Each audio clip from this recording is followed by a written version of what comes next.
భార్యలారా, మీ భర్తల మీద సనగకండి. మీ భర్తల మీద పెత్తనం చేయాలని పెత్తనం చేస్తూ వారి విలువను తగ్గించకండి. ఎందుకంటే భర్త నేను చెప్పినట్టు గనిగి మనిగి ఉండాలని చాలా మంది భార్యలు కూడా ఏం చేస్తారంటే భర్తల మీద పెత్తనం చలాయిస్తూ ఉంటారు. ఆ పెత్తనం చలాయించేటప్పుడు నీ భర్త పరువు, నీ భర్త విలువ ఎంతమంది దగ్గర పోతుందో తెలుసా? మీరు పెత్తనం చేయకండి, వారి విలువను తగ్గించకండి.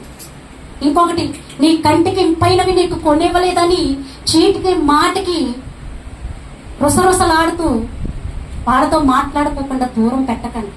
అది చాలా తప్పు. అలాగే బయట నుంచి వచ్చిన భర్తకి చాడీలు చెప్పే స్థితిలో కూడా భార్యలు ఉండకూడదు. చాలా మంది భార్యలు భర్త నుంచి దూరం అయిపోయి బ్రతుకుతాము, ఏ దేశమైనా వెళ్ళిపోయి నేను చక్కగా బ్రతకొచ్చు అనుకునే భార్యలు చాలా మంది ఉన్నారు. కానీ ఒక్క మాట గుర్తుపెట్టుకోండి, భర్త ఉంటేనే భార్యకు కూడా విలువ. అతను త్రాగుబోతైనా, తిరిగిపోతైనా, తిండిపోతైనా భర్త ఉంటేనే విలువ.